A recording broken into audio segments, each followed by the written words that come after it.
Welcome. This is the Birth Words Podcast, episode number 15. In today's episode, I'm going to nerd out and look at birth affirmations and what's going on in terms of some interesting linguistic theories.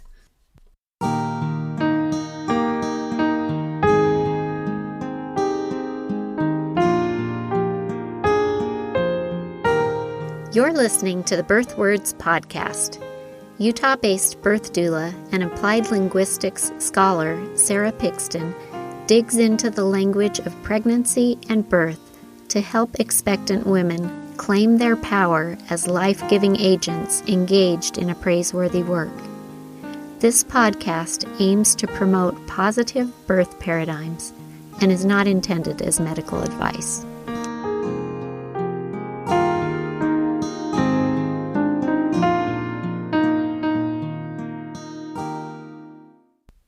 Hi, and welcome to today's episode of the Birth Words Podcast. I'm excited to talk today about birth affirmations.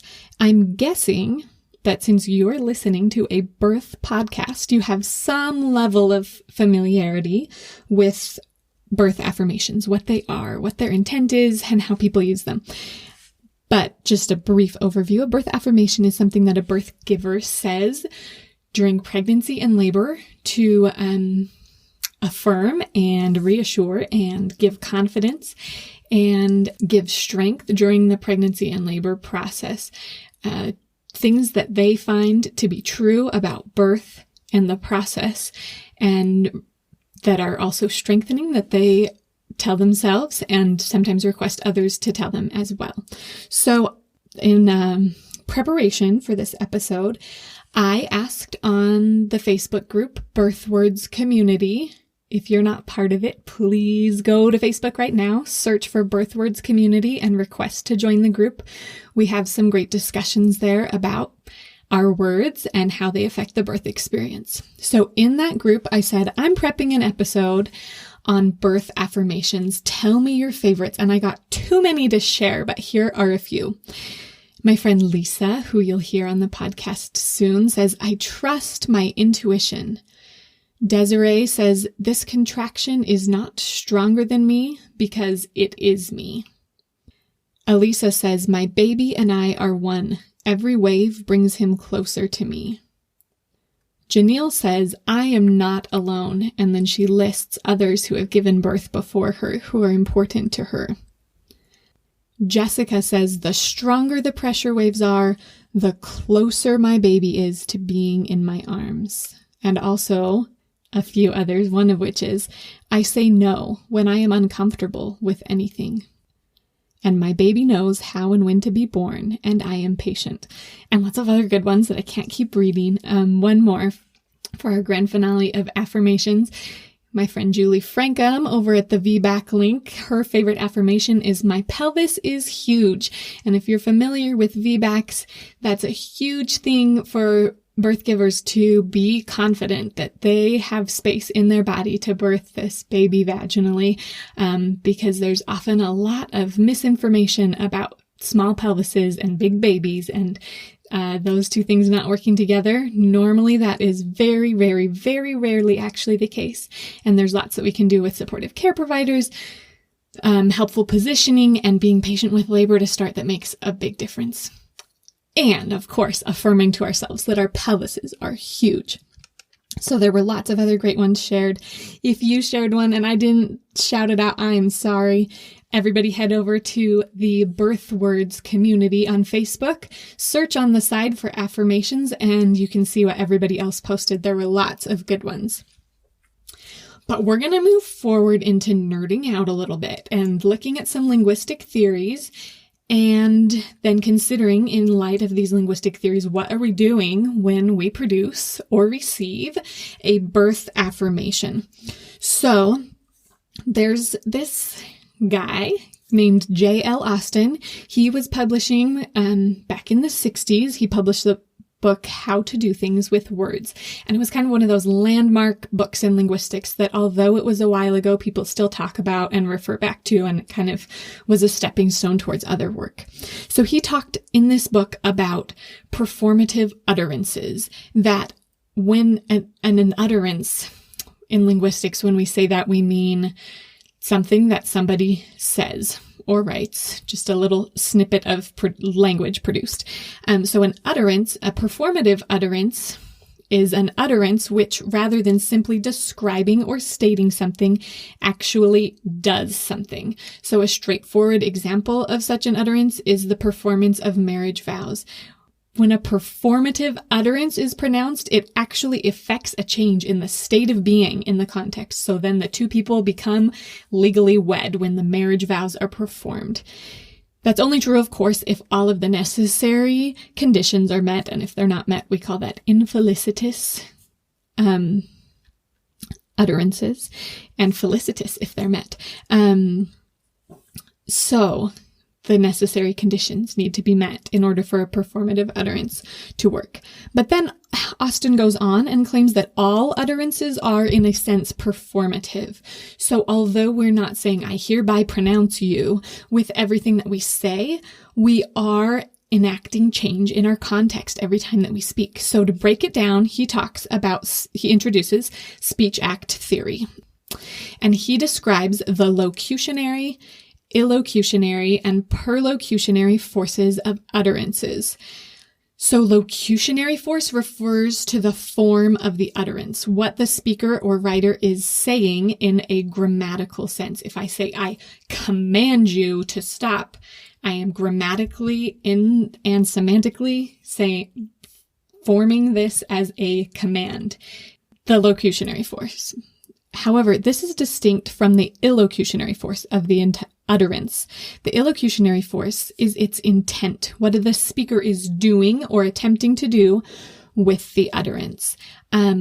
So for instance, sometimes the illocutionary force of something does not align directly with its locutionary force. So if I say, will you please stop? The illocutionary force of that is a request, but I'm not in my locutionary form saying, I request that you stop. I'm actually asking a question, but its illocutionary force is not a question, but a request. And then thirdly, the perlocutionary force refers to the effect of an utterance. What happens when we speak in our context? What changes? Others have written about how people do things with words by further discussing speech act theory that Austin introduced and focusing on illocutionary acts. So Butler wrote, and please see the show notes for full citations of all these linguistic theorists that I'm referring to. Butler said the illocutionary act is one in which, in saying something, one is at the same time doing something. And Searle, another linguist, says that some of the things that we can do with words, he lists several: state, assert, describe, warn, remark, comment, command, order, request, etc., etc., etc. And these are things that we're doing with our words, whether or not the locutionary form is aligned exactly with that. Of course, for understanding to be communicated, we all have to kind of operate by implicit rules that are not ever explicitly taught or learned, but seem to be part of our just innate communication system. So Butler points out that we do things with language, we produce effects with language, we do things to language, but language is also the thing that we do. So it's an agent, it's an object, and it's also something that we do. So this episode, we're going to look a little more about how birth givers do language when they produce and receive affirmations. So let's talk again about locutionary force, illocutionary force, and perlocutionary force, now considering the instance of birth affirmations. So the locutionary form of a birth affirmation is most often formed as a statement or an affirmation. Now, we don't need to explicitly say, I affirm, for the locutionary force to be an affirmation, but a statement of truth said emphatically and repeatedly is the locutionary form of an affirmation. So if I'm saying, my pelvis is huge, my pelvis is huge, I am affirming in the locutionary form of that statement the truth that my pelvis is huge. So considering now the illocutionary force of a birth affirmation, the intent, what is its intent? Well, its intent is to affirm. Why? To reassure, perhaps to refocus. And it can be a little varied depending on the context in which it's being used and who is producing it. Often it's the birth giver who is giving these affirmations.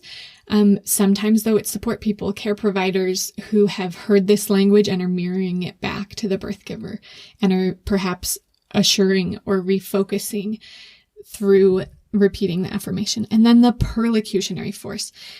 When everything is aligned, the perlocutionary force of a birth affirmation is to affirm truths to the birth giver and give the birth giver strength to carry on.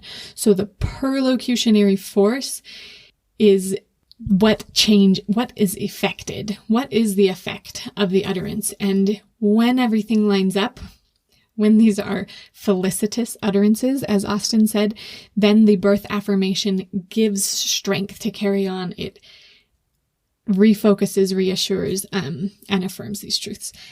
And that is the beautiful and wonderful and awesome thing about them. We're going to look a little more at another theory from Goffman. And again, please see the show notes to find out more about who all these linguists are. He talks about framing.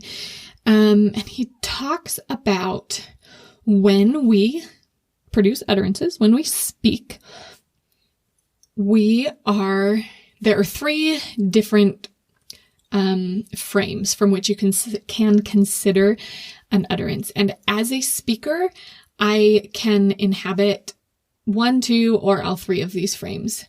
And so the first is author. You know from an author who writes that is the one who composes the words, right?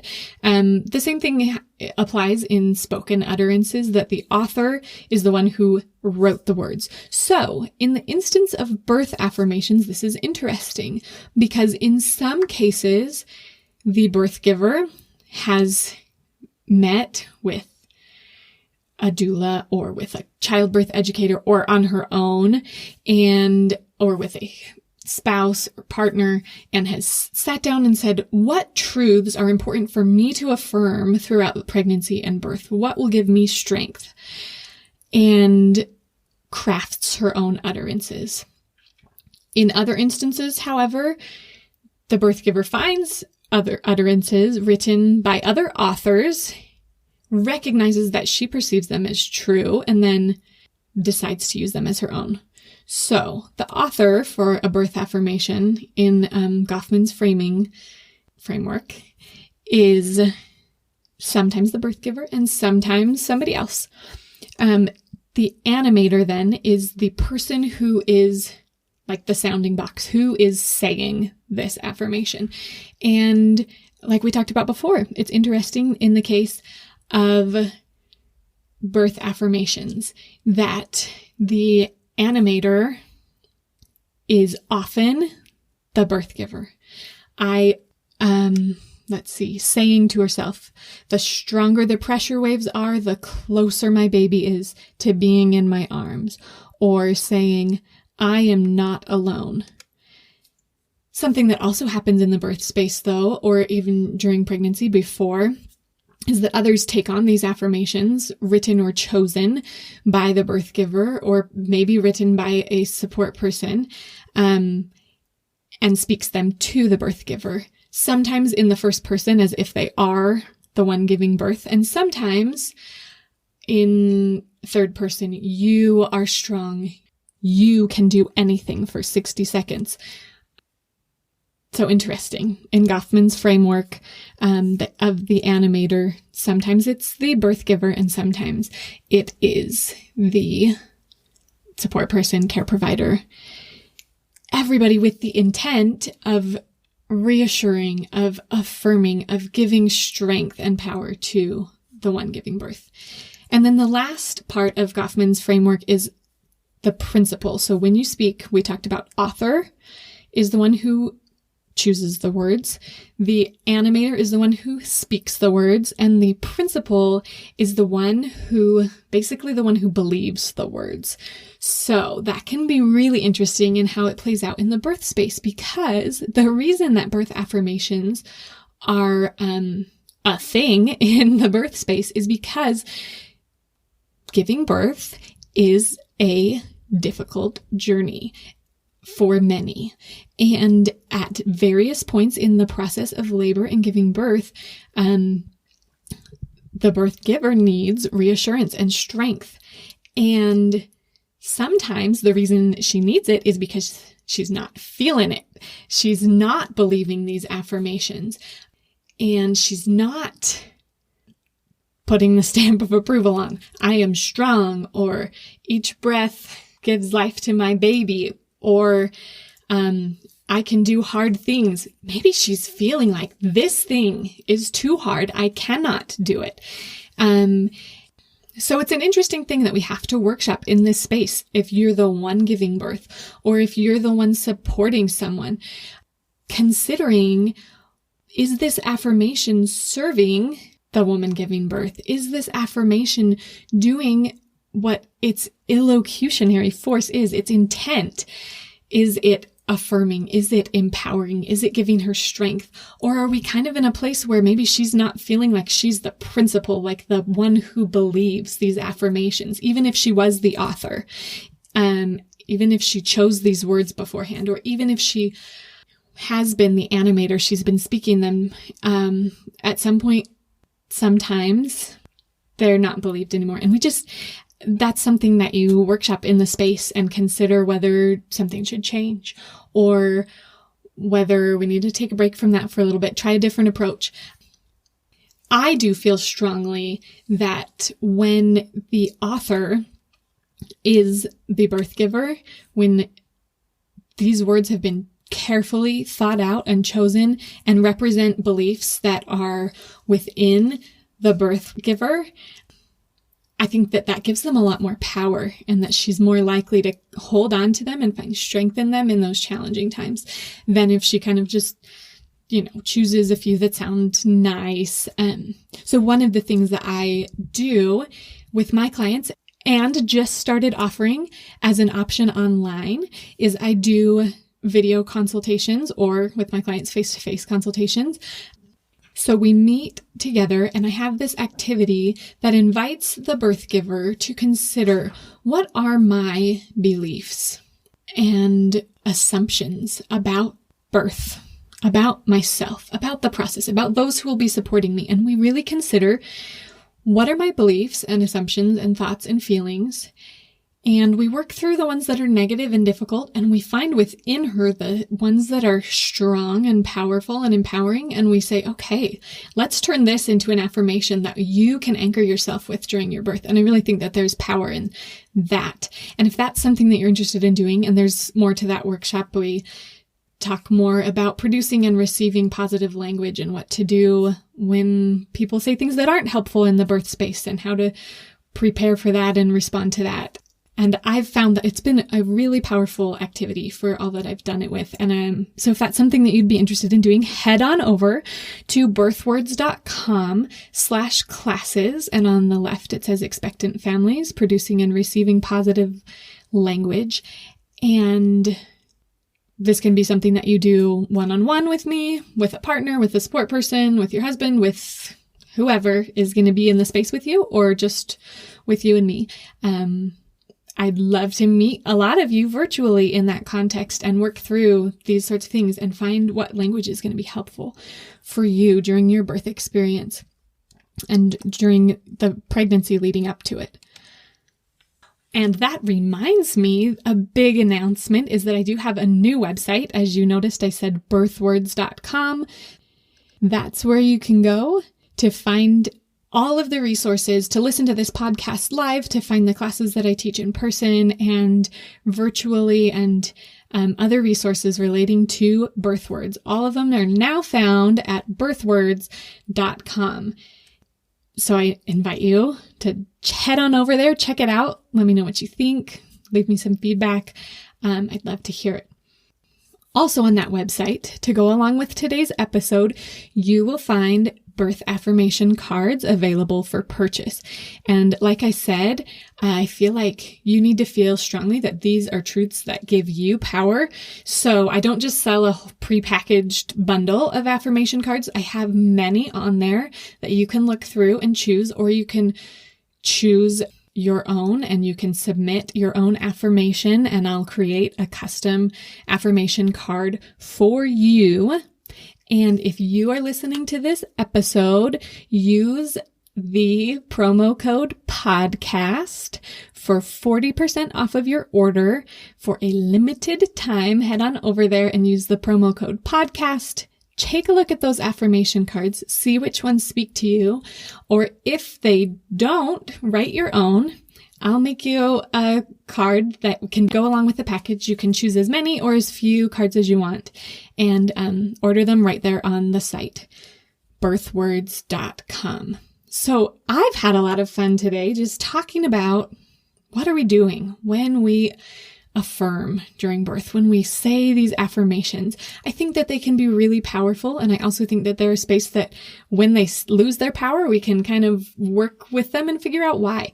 And hopefully the things that we've talked about today with speech act theory, as we've considered the locutionary form, the illocutionary intent, and the perlocutionary effect of utterances, and with Goffman's framework with authors, animators, and principles, hopefully that gives you some things to think about and to consider as you're crafting your own affirmations, or as you're helping expectant families craft affirmations that will be empowering and strength-giving for them. Or if you're in a space where you're supporting somebody or giving birth and suddenly we're losing efficacy with these affirmations, I hope that what we've talked about today gives you some tools to consider how and why affirmations work. So thank you again for joining me on this podcast. I love talking about this with you. I love hearing your feedback. If you're liking what you hear, please leave a review, whatever platform you're listening to this episode on. So we can keep sharing the birth words love. Have a great day.